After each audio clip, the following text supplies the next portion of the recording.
يدعو مصلحا ومجددا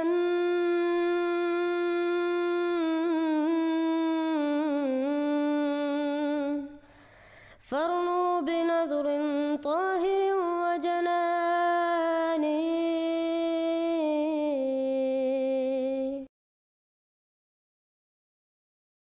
وعلیکم السلام رضی بھائی، خیریت سے؟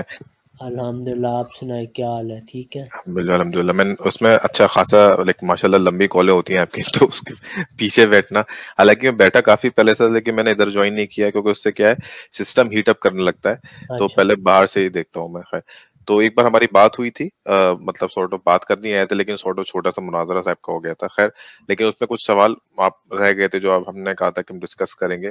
بنیادی بات میں یہ کہنا چاہ رہا تھا کہ جیسے میرا ایک چھوٹا سا چینل ہے، میں کافی ٹائم سے چلا تو نہیں پا رہا، قریب 2000 کے آس پاس سبسکرائبر ہونے والے ہوں گے. تو میں اس سوال اس لیے بھی پوچھنا چاہ رہا تھا کچھ، تاکہ میرے ساتھ میں جو لوگ ہیں وہ بھی آتے رہتے ہیں، آنا چاہتے ہیں. تو میں ان کو بولا کہ کم سے کم جنرل موقف آپ کو پتا ہونا چاہیے، اس کے بعد آپ جائیں، پتہ چلا کہ آپ پھر انہی سے مطلب پوچھ رہے ہیں کہ یہ کیا مانتے ہیں وہ کیا مانتے ہیں، تو وقت ضائع ہوگا. تو میں یہ چاہ رہا ہوں اگر آپ چاہیں تو کہ کچھ بنیادی سوال ہیں جو کہ مجھے لگتا ہے کہ اس جو یہ موقف جو ہے ختم نبوت کا یا اس کے آس پاس اس سے لنکڈ ہے، وہ اگر واضح ہو جائیں گے تو پھر انشاءاللہ آنے والے وقت میں ہم اور آنے والے وقت میں تو جلدی ہی ہم تھوڑا ڈسکشن ڈیبیٹ بھی کر سکتے ہیں، ٹھیک ہے. کیونکہ وہ لیکن سلمان بھائی پھر یہ سوال و جواب ہوگا، آپ سوال دیں، میں اپنا موقف پیش کروں گا، یہ مناظرہ نہیں ہوگا، back and one fourth time ہوگا.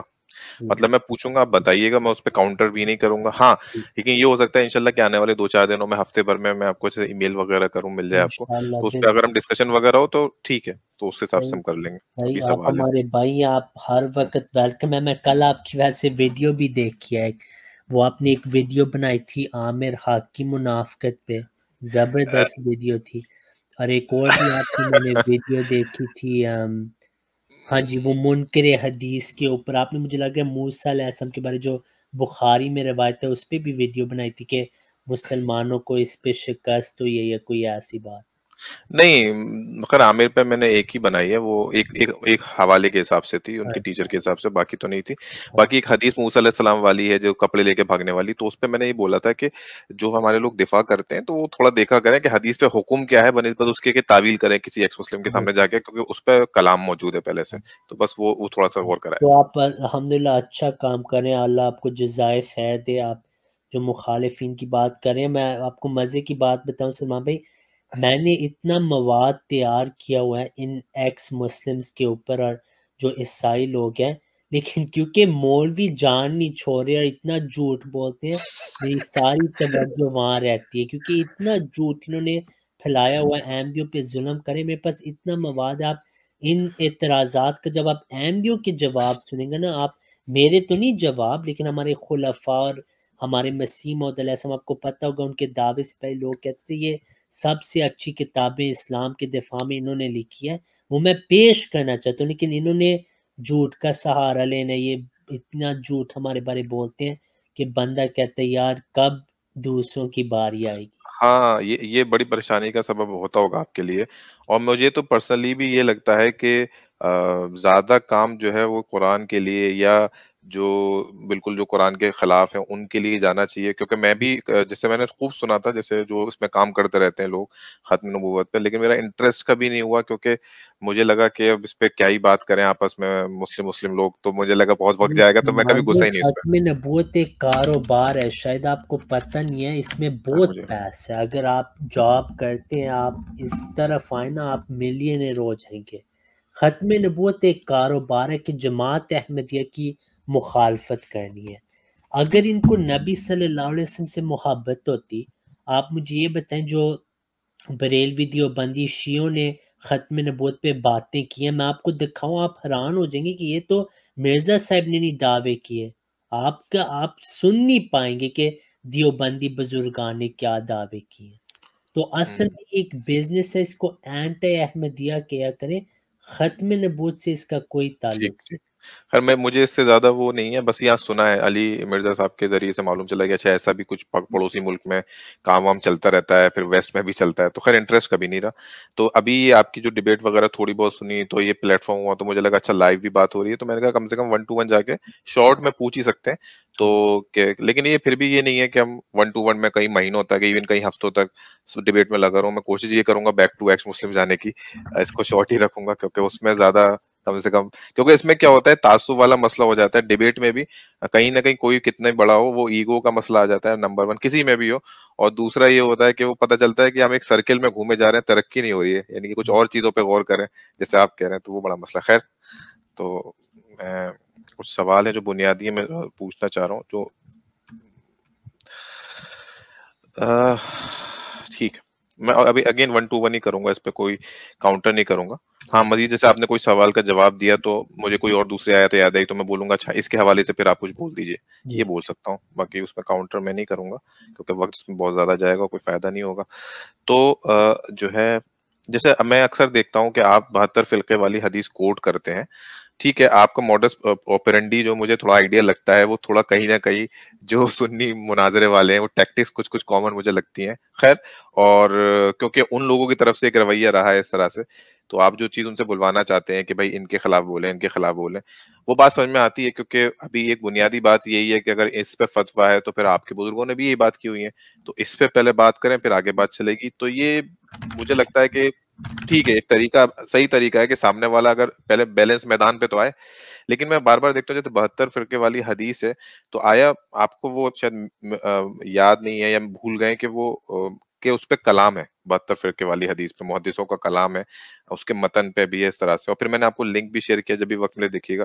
تو اس کو اگر جس چیز پہ کلام موجود ہے اچھا خاصا حدیث کے صحیح ہونے پہ، تو اس کو ہم کہیں نہ کہیں کسی چیزوں کا مدعا کیسے بنا سکتے ہیں، یا آپ کو ہو سکتا ہے اس بار میں آپ کو نظر نہیں گئی ہو. جی سلمان بھائی جزاک اللہ، بہت اہم سوال ہے. نہیں اس پہ میرا ذہن بہت بار گیا، یہ ٹھیک. سوال آتا رہتا ہے. پہلی بات یہ میں ان کے خلاف نہیں بولتا سلمان بھائی، یہ جو سارے فرقے نا بریلوی دیوبندی شیعہ اہل حدیث، یہ ایک دوسرے کو کافر مرتد سمجھتے ہیں. ٹھیک ہے، ہمارے آگے وہ منافقت کرتے ہیں کہ ہم سارے مسلمان ہیں، حالانکہ ان کے نزدیک مسلمان کو کافر کو مسلمان کہنا بھی کفر اور آپ کو دائرہ اسلام سے خارج کر دیتا ہے. پھر مسلمان کو مسلمان کہنا، کافر کو کافر کہنا ضروریات دین میں شامل ہے. تو یہ جو فرقے یہ ہمارے آگے منافقت کرتے ہیں تو ان کو ہم ڈنکے کی چوٹ پہ کہتے ہیں کہ آپ ہمیں کدھر بلا رہے ہیں. سچا اسلام تو ایک ہے، کیونکہ نبی صلی اللہ علیہ وسلم نے فرمایا کہ سچا اسلام ایک ہی ہوگا. سارے 73 فرقے اسلام نہیں ہو سکتے ان کے مطابق. ٹھیک ہے، ہمارے جی. آگے وہ کیا کہتے ہیں، نہیں ہم سارے مسلمان ہیں. یہ بھی کفر ہے ان کے اصولوں کے نزدیک، کیونکہ اب وہ کافروں کو مسلمان کہہ رہے ہیں اور ان کے ساتھ کام کرتے ہیں. میں آپ کو مزے کی مثال بتاتا ہوں. آج کل ہمارے ایک مخالف ہے تحذیر الناس کے دفاع کرنے والے امتیاز صاحب، انہوں نے اسٹریم کی، ایک بریلوی مفتی آیا اور انہوں نے کہا آپ خدا کی ایک نعمت ہیں. بریلویوں کے نزدیک دیوبندی واجب القتل مرتد ہیں، ان کو وہ مسلمان کہہ کے خدا کی نعمت کہہ کے خود ہی کافر ہو چکا ہے. تو اس وجہ سے ہم ان سے یہ رویہ اختیار کرتے ہیں کہ منافقت نہ ہو، پہلی بات. دوسری بات، جہاں تک محدثین کا اس پہ کلام ہے، بالکل ہے، لیکن اس کے اتنے طرق موجود ہیں دوسرے الفاظوں میں بھی. میں آپ کو ایک مثال دیتا ہوں. نبی صلی اللہ علیہ وسلم نے ایک لکیر ڈرا کیا، فرمائی یہ میرا راستہ ہے، تمام دوسرے راستے جہنم کی طرف لے کے جاتے ہیں، ان پہ شیطان حاوی ہیں. پھر نبی صلی اللہ علیہ وسلم نے یہ بھی فرمایا کہ آخر زمان میں جماعت کے ساتھ شامل ہو، یعنی ایک ہی فرقہ سچا ہوگا. اس پہ جتنے مرضی محدثین کلام کریں، کیونکہ اس کی تائید قرآن میں ہے اور ہمارے آگے یہ پوری ہو گیا پیش ہوئی، ہم اس کا کبھی انکار نہیں کریں گے. قرآن میں لکھے کہ جب اختلاف آپ کے بڑھ جائے تو مسلمانوں کی ہوا نکل آئے گی، یعنی آپ میں کوئی طاقت نہیں رہے گی. یہ ہمارے آگے پوری ہو گئی ہے بات. پھر فرقوں کی بات بھی نبی صلی اللہ علیہ وسلم نے جو پیش گوئی کی تھی وہ ہمارے سامنے ہے، کیونکہ یہ پورا ہو چکا ہے سارا معاملہ. ہم اس کا انکار نہیں کریں گے. محدثین کا کلام اس پہ بھی ہے اور محدثین کے کلام اس کے فیور میں بھی ہیں، تو دونوں چیزیں پائی جاتی ہیں. لیکن کیونکہ اتنے طرق کے، میں آپ کو مثال دیتا ہوں، ایک بچہ ہے وہ کمزور ہے، وہ لڑ نہیں سکتا، لیکن اگر اس کے ساتھ ہزاروں لوگ شامل ہو جائیں تو وہ لڑ سکتا ہے. تو اس حدیث کے کیونکہ مختلف طرق ہیں، ہم اس حدیث کو صحیح مانتے ہیں. یہ پوری ہو گئی ہے، کیونکہ پوری ہو چکی ہے، اس سے شہادت ملتی ہے کہ یہ بالکل صحیح حدیث ہے ہمارے موقف کے نزدیک۔ ٹھیک، تو میں اس میں ایک ضمنی بات کروں گا کہ کیا ہم اس میں یہ کہنا کہ ایک فرقہ صحیح راستے پہ ہوگا، یہ نہیں کہنا چاہیے کہ ایک جماعت صحیح راستے پہ ہوگی، کیونکہ فرقوں کے حوالے سے جو تنبیہ قرآن میں وہ آپ کو بھی معلوم ہے، تو بہتر کیا رہنا چاہیے، لائک کہ فرقہ سیدھے راستے پہ ہوگا، یہ ایک گروہ یا جماعت سیدھے راستے پہ ہوگی یہ قرآن حدیث کے حوالے سے؟ جماعت تو ہوگی، لیکن لغوی طور پہ یہ بھی ایک فرقہ ہی ہے، کیونکہ نبی صلی اللہ علیہ وسلم کی حدیث میں کہ میری امت 73 فرقوں میں ہوگی۔ تفرقہ کا جو لفظ ہے اس میں وہ سچی جماعت بھی شامل ہے، تو وہ ایک فرقہ ہوگی لیکن ایک جماعت ہوگی، وہ حقیقی اسلام ہوگا۔ ٹھیک ٹھیک ہے، اچھا چلیں، یہ تو جنرل بات تھی۔ اس کے بعد کچھ جو ختم نبوت کے حوالے سے کچھ ہمیں بھی انڈرسٹینڈنگ کرنی ہے، وہ کوشش کروں گا ایک چھوٹا سا کلپ میں اپنے چینل پہ بھی ڈالوں انشاءاللہ۔ تو وہ بنیادی سوال یہ ہے کہ جب ہم نبوت کی بات کرتے ہیں یا رسالت کی بات کرتے ہیں، تو لاسٹ ٹائم آیا تھا تو کوئی اور بھی آپ کے ساتھ تھے، میں ان کا نام بھول گیا، تو انہوں نے یہ کہا تھا کہ ان کے نزدیک نبی اور رسول میں کوئی فرق نہیں ہوتا۔ تو آپ کا بھی کیا یہی موقف ہے، اور اگر یہ موقف ہے تو اس کے دلائل کیا ہیں، اگر مختصر دینا چاہیں تو؟ جی بالکل، ہمارا بھی یہی موقف ہے، اور یہ نا ایک اختلافی مسئلہ رہا ہے امت میں پہلے دن سے۔ بعض نے کہا کہ نبی شریعت نبی ہے، رسول ہے، رسول شریعت لاتا ہے، نبی شریعت نہیں لاتا۔ بعض نے کہا نبی شریعت لاتا ہے، رسول نہیں شریعت لاتا۔ بعض نے کہا نبی قتل ہو سکتا ہے، رسول نہیں قتل ہو سکتا۔ بعض نے کہا رسول قتل ہو سکتا ہے، نبی قتل نہیں ہو سکتا۔ تو ایسے بہت ساری تھیریز بنی ہوئی ہیں، ٹھیک ہے۔ تو یہ ایک اختلافی مسئلہ ہے۔ بعض علماء کا پہلے دن سے یہ بھی عقیدہ تھا کہ یہ ایک دونوں کے لیے نبی اور رسول کا لفظ جو ہے یہ انٹرچینجبل استعمال ہوتے ہیں۔ جو اکثر آج کل ہم دیکھتے ہیں وہ کہتے ہیں کہ نبی اور رسول فرق ہے اس میں، اور نبی جو ہوتا ہے وہ شریعت نہیں لاتا، رسول شریعت لاتا ہے۔ لیکن یہ تمام مسلمان جو یہ دعویٰ کرتے ہیں وہ حضرت اسماعیل علیہ السلام کو شرعی نبی نہیں مانتے کہ وہ شریعت لائے ہیں، لیکن قرآن میں ان کو رسول النبیہ کہا گیا ہے، ٹھیک ہے۔ تو اس وجہ سے ہمارا یہ عقیدہ کہ قرآن کے مطابق نبی اور رسول ایک ہی ہے، اور اس میں کوئی فرق نہیں۔ اس میں اور بھی آیات ہیں، مثلا سورہ بقرہ میں تمام انبیاء کو رسول کہا گیا، تلک الرسل فضلنا بعضهم علی بعض، اس میں تمام نبیوں کو رسول کہا گیا، ٹھیک ہے۔ تو ہمارا جیسے میں نے آپ کو کہا یہی عقیدہ کہ جو بھی رسول ہے وہ نبی بھی ہے، اور جو بھی نبی ہے وہ رسول ہے، یہ انٹرچینجبلی استعمال ہوتے ہیں۔ کیونکہ ہم اگر دیکھیں کہ جو نبی کا لفظ بھی ہے نا وہ نبا سے آیا ہے، ٹھیک ہے، اور جو نبی ہے اس کو اللہ پیغام دیتا ہے تو وہ نبی ہو جاتا ہے۔ جب وہ پھیلائے گا تو وہ رسول ہوتا ہے۔ تو ہر نبی رسول ہے، کیونکہ یہ ممکن ہے کہ اللہ کسی کو پیغام دے یا کوئی بات کرے اور وہ اس کو آگے نہ پھیلائے۔ اگر اس کو نبی کے طور پہ اللہ نے کوئی بات بتائی ہے تو جب وہ آگے پھیلائے گا وہ رسول ہی ہوگا۔ تو ہمارا یہی عقیدہ بھائی کہ نبی اور رسول انٹرچینجبلی استعمال ہوتے ہیں، اور یہ دونوں القاب جو ہیں وہ استعمال ہوتے ہیں۔ جی بھائی، یہ بات آپ نے صحیح کی، میں نے جو اختلاف دیکھا ہے پھر وہ اسماعیل علیہ السلام کے حوالے سے وہ ایک جنرل ڈیفینیشن کئی جگہ کرتی ہوئی نظر آتی ہے، لیکن مجھے ایسا لگتا ہے کہ خیر وہ شاید ہر جگہ ہی کرتے ہوگی۔ لیکن اس میں جو میں سوال پوچھ رہا ہوں تو میں کوشش کروں گا جو جیسے ایکس مسلمس کے حوالے سے بھی سوال آتے ہیں، ایک آدھ میں اس میں جوڑ دوں کیونکہ اگر ریلیٹڈ ہوں گے تو ایک تو جیسے آپ نے اسماعیل علیہ السلام کے حوالے سے بات کی، اور وہ کاؤنٹر تو ہے، کوئی بھی ڈیفینیشن پہ وہ نہیں فٹ ہوتی جو دی جاتی ہے۔ تو اب ایک اور جیسے آیت بولی جاتی ہے، ہاں اوکے، آپ نے بولا نبی اور رسول ایک ہیں، تو اس میں ایک اور ایکسٹرا سوال اسی میں آئے گا کہ اگر نبی اور رسول انٹرچینجیبل ہیں تو پھر جیسے کہ آپ نے آیت خود دکھائی رسول النبی یا اس طرح سے لکھا ہوا، اگر یہ دونوں ہی ایک ورڈ ہیں تو اس کو ایک ساتھ علیحدہ علیحدہ بیان کرنے کی کیا ضرورت تھی؟ جی بالکل اچھا سوال ہے۔ تو اس کی وجہ یہی ہے کہ یہ دو صفات ہیں جو انبیاء کے لیے استعمال ہوتی ہیں۔ نبی صلی اللہ علیہ وسلم کے بھی بہت القاب ہیں، پہلے دن سے جو انبیاء ان کو رسول بھی کہا گیا، نبی بھی کہا گیا ہے۔ تو فضیلت کے لیے بار بار اللہ تعالیٰ نے قرآن میں بعض الفاظ استعمال کیے، نبی کو اتنے لقب دیے گئے کیونکہ یہ دو معزز القاب ہیں نبی اور رسول کے لیے، اس وجہ سے دونوں یہاں دیے گئے۔ اس کا یہ نہیں مطلب کہ یہ کوئی انٹرچینجبل نہیں ہو سکتے، رسول اور نبی دو لقب ہیں جو انبیاء اور رسولوں کے لیے استعمال ہوتے ہیں. ان کی فضیلت کا یہاں بیان ہے کہ یہ سچے نبی ہیں، سچے رسول ہیں، یعنی ان کو اللہ نے پیغام دیا اور انہوں نے لوگوں تک یہ پہنچایا. یعنی ان کو اللہ نے پیغام دیا، نبی بن گیا، اور انہوں نے جب تبلیغ کی تو وہ رسول ہے.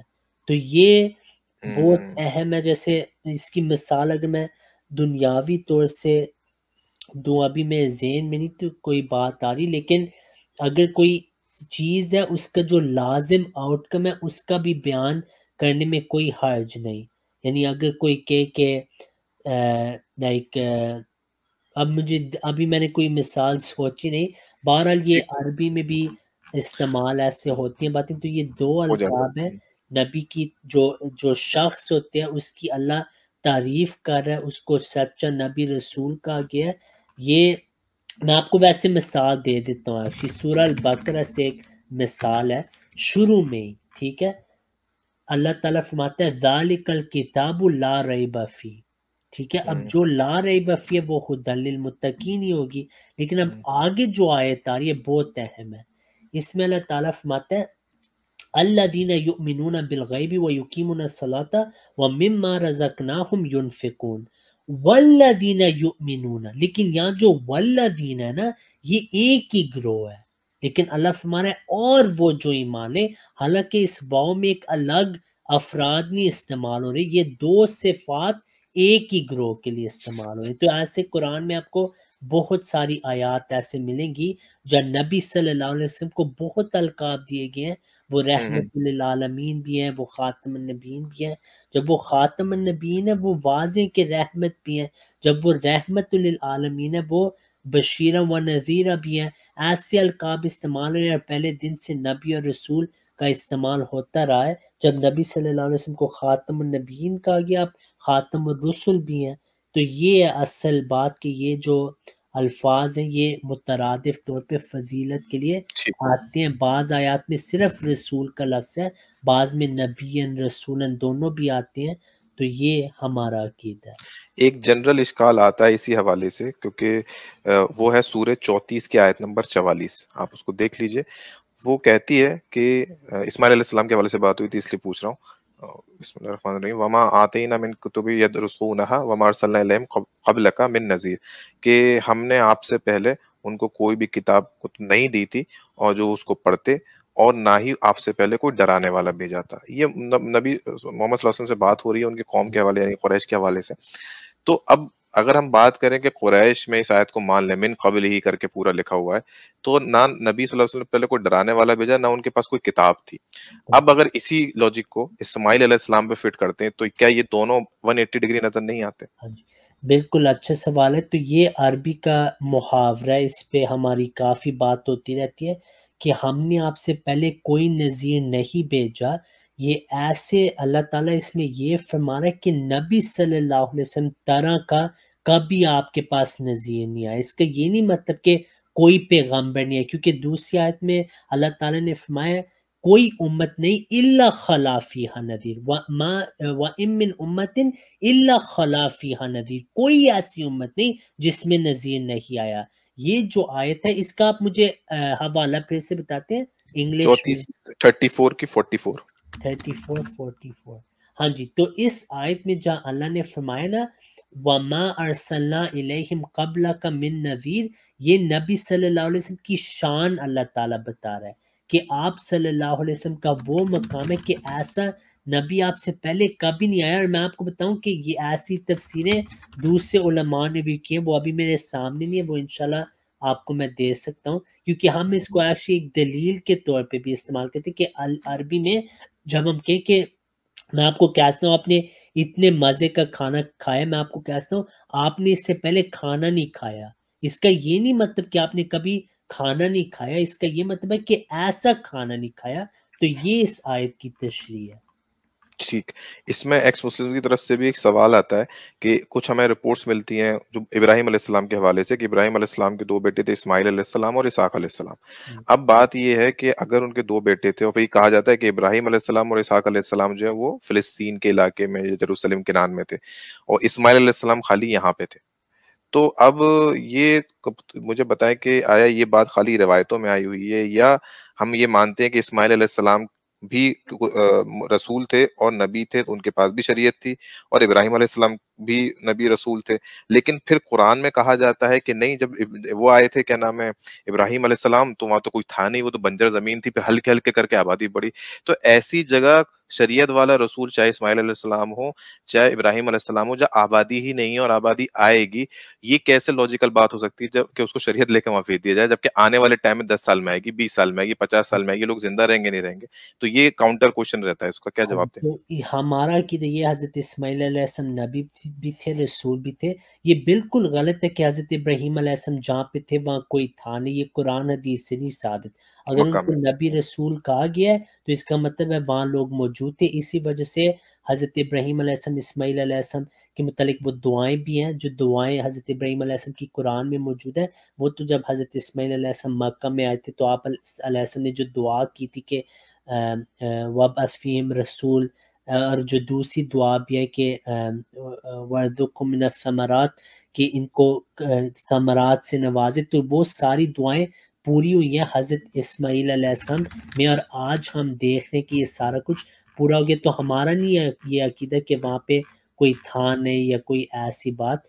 یہ روایتوں میں بھی میں نے تو نہیں کبھی پڑھا، اگر آپ کے پاس ہیں تو آپ مجھے پیش کریں. وہ اصل میں قرآن سے ہی حوالہ دیتے ہیں کہ جیسے بی بی ہاجر تھیں یا ان کی وائف تھیں، ادھر ہاں نام نہیں آیا، ہاں جی. تو جیسے وہاں پہ پانی کی بھی قلت تھی اور وہ پانی رگڑ کے وہ نکلا، اس طرح سے جو بھی چیزیں، تو وہ کہتے ہیں تو کہ وہ ایک جس جگہ وادی تھی، وہ ایک وادی تھی. اس کے جب ہوں، حضرت ابراہیم علیہ السلام نے دعا کی تھی کہ وَإِذْ قَالَ إِبْرَاهِيمُ رَبِّ اجْعَلْ هَٰذَا بَلَدًا آمِنًا وَارْزُقْ أَهْلَهُ مِنَ الثَّمَرَاتِ مَنْ آمَنَ مِنْهُمْ بِاللَّهِ وَالْيَوْمِ الْآخِرِ، جو دوسری بھی دعا سورہ البقرہ میں، وہ اس وادی کے متعلق ہے. یہ نہیں کہ حضرت ابراہیم علیہ السلام جہاں سے آئے تھے وہاں کوئی نہیں تھا، اور وہاں پہ بھی لوگ تھے.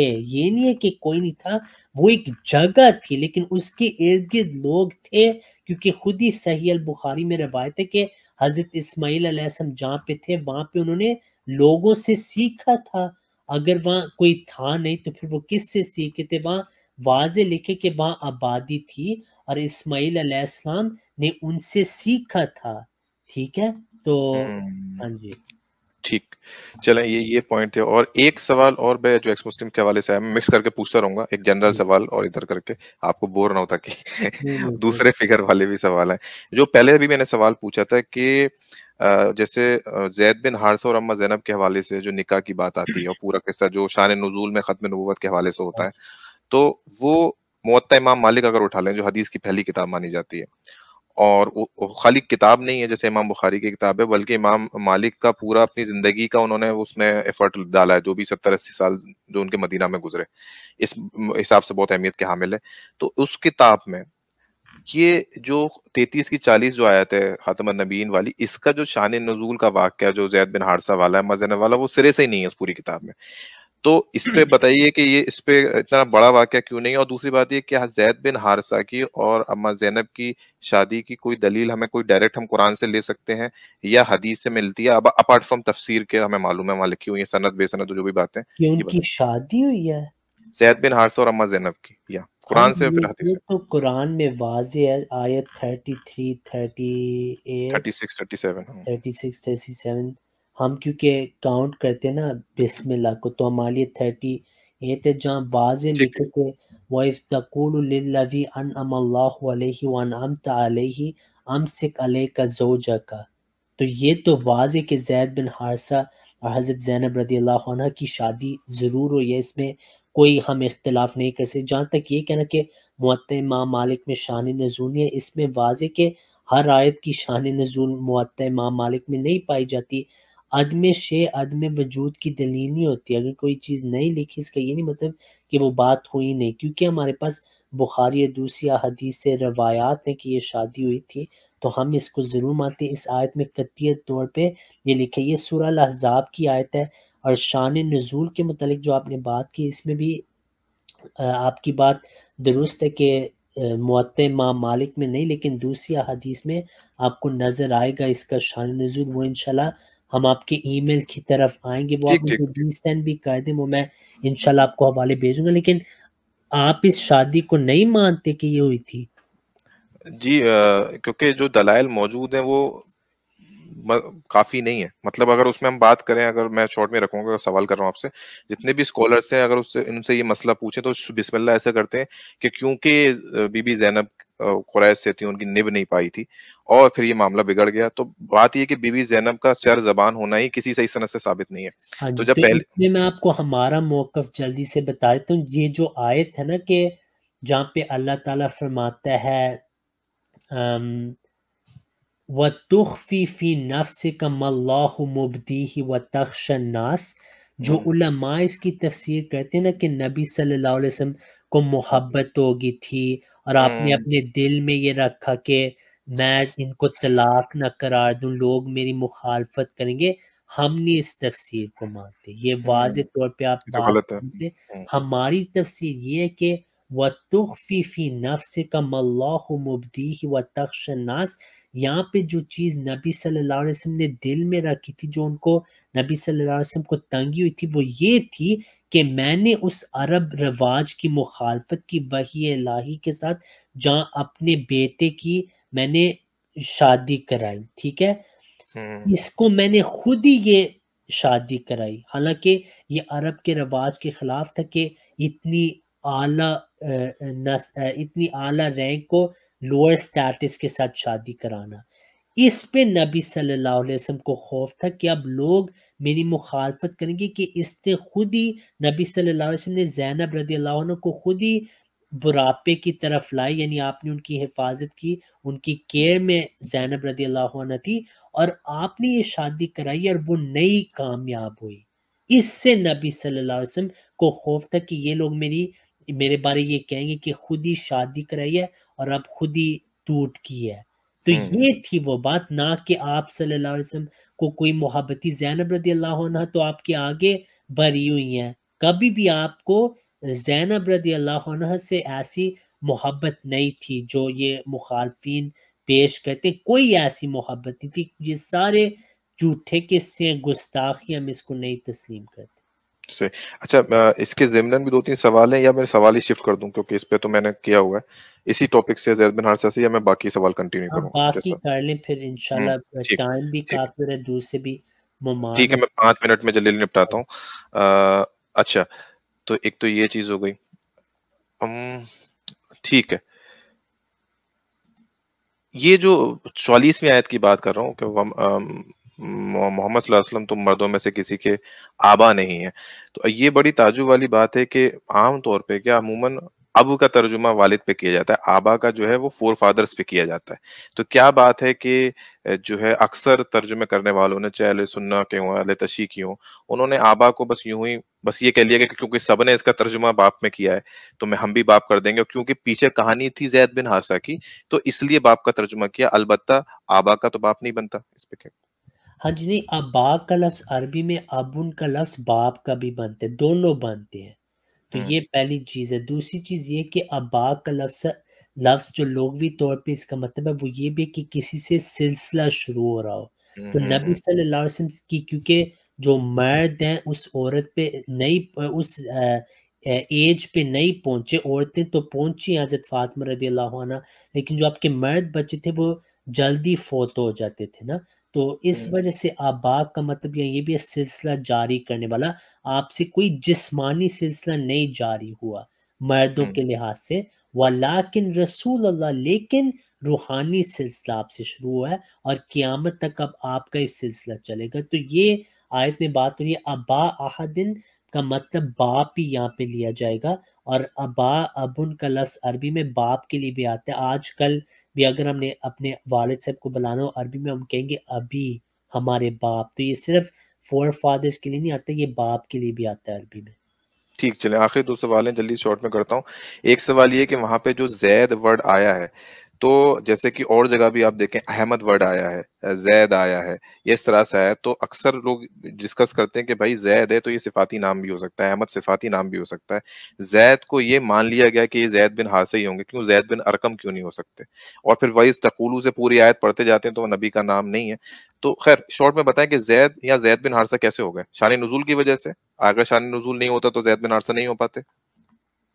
جی یہ اصل میں جو آپ نے سوال پوچھا نا، اس پہ تاریخی شواہد ہیں، اور ہمیں متواتر سے صحابہ کی روایات سے یہ پتہ لگے کہ یہاں پہ زید بن حارثہ رضی اللہ عنہ ہی ہیں۔ اور اگر ہم مخالفین کے سوالوں سے پھر ہر چیز کی پھر تعویل کریں، پھر میں آپ کو پوچھوں گا کہ محمد صلی اللہ علیہ وسلم کا نام آئے قرآن میں، وَمَا مُحَمَّدٌ إِلَّا رسول، یہ نبی صلی اللہ علیہ وسلم کیوں ہے، کوئی اور محمد کیوں نہیں ہو سکتے؟ ٹھیک ہے، تو پھر تو ٹھیک ٹھیک کام بگڑ جائے گا بہت۔ تو یہاں پہ فلما قضا زید منہا وطرن، یہ حضرت زید بن حارثہ کے متعلق ہی ہے، اور یہاں پہ حضرت زینب رضی اللہ عنہ کا واقعہ، لیکن اس پہ مخالفین نہیں کوئی اعتراض کر سکتے۔ آپ ڈنکے کی چوٹ پہ ان کا اس آیت کا جواب دیا کریں، کوئی اس میں بات ہو ہی نہیں سکتی نبی صلی اللہ علیہ وسلم کے خلاف۔ یہ ایک رواج تھا جو نبی صلی اللہ علیہ وسلم کے زمانے میں پایا جاتا تھا کہ منہ بولے بیٹے کی بیوی سے شادی نہیں کر سکتے، حالانکہ یہ غلط بات ہے۔ تو اس کے رد کرنے کے لیے یہ واقعہ ہونا تھا اور ہوا، اور اللہ نے مخالفین کو دکھانا تھا کہ یہ اسلامی تعلیم ہے، جب نبی صلی اللہ علیہ وسلم جو کہ ہمارے لیڈر ہیں انہوں نے یہ کر کے دکھایا۔ ٹھیک ٹھیک دیکھیں میں کہہ سکتا ہوں کہ سلمان بھائی وہاں جنگ ہو رہی ہے، آپ جا کے لڑیں، یہ میری بزدلی کا ایک کوالٹی ہوگی۔ جب میں خود ہی جاؤں پھر بات ہے نا۔ نبی صلی اللہ علیہ وسلم خندق میں اچھا اچھا کیا ہوا؟ آپ نے یہ نہیں فرمایا جا کے آپ نے کہا آپ آگے آئے، انن نبی لا کذب، میں ہوں نبی، میں جھوٹ نہیں بولتا، آپ ساروں کے آگے تھے۔ آپ نے یہ نہیں کہا کہ آپ لوگ لڑے میں پیچھے رہوں گا۔ تو یہاں اللہ نے نبی صلی اللہ علیہ وسلم کے ذریعے سے یہ جو غلط بات تھی کہ ایسی شادیاں نہیں ہو سکتی، آپ نے آپ کے نمونے سے یہ ثابت کر دیا کہ نہیں، یہ غلط بات نہیں، منہ بولے بیٹے کی بیوی آپ کی نہیں، آپ کی محرم، یعنی آپ ان سے، آپ کا نکاح ان سے جائز ہے۔ یہ بات پھر رہ جائے گی، کیونکہ پورے سورہ یوسف آپ دیکھیں رضی بھائی، تو پورے سورہ یوسف میں یعقوب علیہ السلام ہے اور ان کے بیٹے ہیں، پورا تواتر چلا آ رہا ہے اس میں پوری کنٹینیوٹی میں، لیکن ایک بھی بار وہاں بنی اسرائیل کا نام موجود نہیں ہے، آل یعقوب تو موجود ہے۔ تو کیا یہ سوچنے پہ مجبور نہیں کرتا کہ جہاں ایگزیکٹلی کم سے کم ایک بار تو نام آنا چاہیے تھا، وہ ایک بھی بار نہیں آیا؟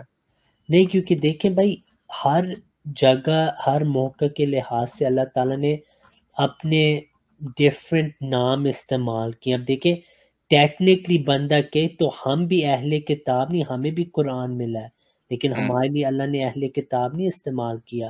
مسلمان جو ہیں ان کے لیے بھی ڈیفرنٹ لقب استعمال ہوتے ہیں۔ تو کیونکہ سورہ یوسف میں بنی اسرائیل کا لفظ نہیں ہے، اس کا یہ نہیں مطلب کہ حضرت یعقوب علیہ السلام یہ جو ہیں بنی اسرائیل سے نہیں تھے، کیونکہ قرآن میں واضح کہ جو انبیاء تھے وہ بنی اسرائیل حضرت ابراہیم علیہ السلام کی اولاد سے تھے، اور پھر بنی اسماعیل نبی صلی اللہ علیہ وسلم آبویسلی وہ شفٹ ہو گیا۔